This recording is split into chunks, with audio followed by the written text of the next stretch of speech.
Gangster culture और संगठित अपराधों ने कानूनन व्यवस्थाओं को एक बड़ी चुनौती दी है। हत्या, रंगदारी, सोशल मीडिया पर हथियारों का प्रदर्शन जैसी चीजों ने लोगों को चिंता में डाल दिया है। पंजाब में पिछले कुछ वर्षों के दौरान गैंगस्टर गतिविधियों में तेजी से बढ़ोतरी देखने को मिली है। एजीटीएफ की वर्किंग सामान्य पुलिस यूनिट से काफी अलग है। यह टास्क फोर्स सबसे पहले खुफिया यूनिट से जानकारी इकट्ठा करती है, जिसमें काफी सेल्स की मदद ली जाती है। इसके बाद गैंगस्टर के phone recording, social media activity पर नजर रखी जाती है। जब किसी गैंग की गतिविधि की पुष्टि हो जाती है, तब एजीटीएफ विशेष टीम बनाकर निगरानी और रेड की योजना तैयार करती है। सही समय और सही लोकेशन तय करने के बाद अचानक कार्रवाई करी जाती है, ताकि आरोपी भाग न सके। इस दौरान आधुनिक तकनीक, डिजिटल ट्रैकिंग और इंटरस्टेट कोऑर्डिनेशन का भी इस्तेमाल किया जाता है।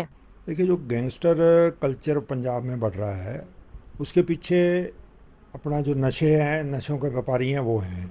और इनको सपोर्ट होती है पावर की। कोई ना कोई इनके पीछे होता है। जब तक इनके पीछे कोई नहीं होएगा तो ये आगे बढ़ नहीं सकते। आज की जो स्थिति है, इसमें ये लग रहा है कि सरकार, जो मौजूदा सरकार है, उसकी फेलियर है। वो इसको कंट्रोल नहीं कर पा रही। जहाँ उनके जो कोई पुलिस के लोग हैं या जो कोई पॉलिटिशियन हैं, वो उसको कंट्रोल नहीं कर पा रहे, उसकी सपोर्ट उनसे वापस नहीं ली जा रही।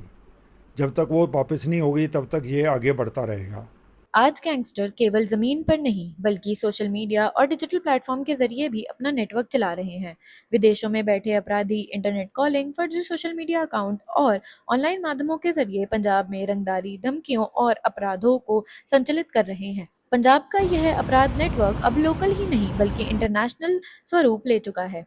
पंजाब पुलिस के लिए सबसे बड़ी चुनौती अब केवल अपराध रोकना नहीं, बल्कि उस पर डिजिटल और संगठित नेटवर्क को तोड़ना है, जो सोशल मीडिया के जरिए युवाओं को प्रभावित कर रहा है और अपराध को बढ़ावा दे रहा है। देखो, सोशल मीडिया जो है, ये एक ऐसा माध्यम है जिससे हम अपनी बात को, चाहे वो अच्छी हो चाहे बुरी हो, अपने घर में बैठ के सब लोगों तक पहुंचा सकते हैं। हम एक्सपोज नहीं होते कि हमने कहाँ किया, कब ये बात सारी करी है। तो ये सोशल मीडिया एक बहुत इजी साधन है अपने विरोधियों को दबाने का, उन तक अपनी बात पहुँचाने का। और अगर किसी को हमने थ्रेट करना है, तो उसके लिए भी ये सबसे बढ़िया तरीका है। तो उसी का इस्तेमाल हो रहा है। और ये सोशल मीडिया एक जो वेपन है, हर वेपन का एक रहता है कि हम उसका दुरुपयोग करते हैं कि सदुपयोग कर रहे हैं।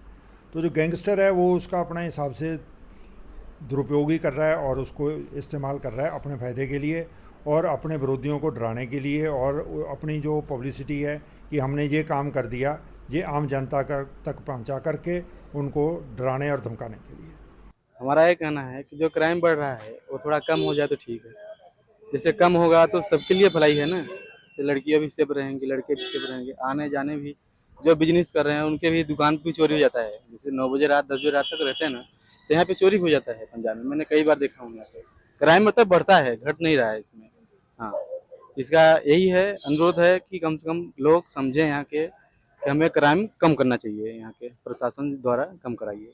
पंजाब लंबे समय से ड्रग तस्करी और नशे की समस्या से जूझ रहा है। सीमावर्ती राज्य होने के कारण यहाँ हथियारों और नशीले पदार्थों की सप्लाई लगातार कानूनन व्यवस्था के लिए एक बड़ी चुनौती बनी हुई है।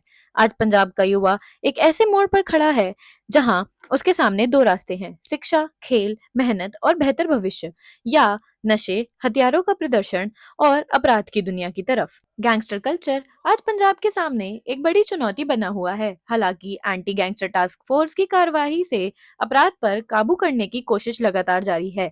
अब पुलिस, सरकार और समाज को मिलकर इस समस्या का स्थायी समाधान निकालना है।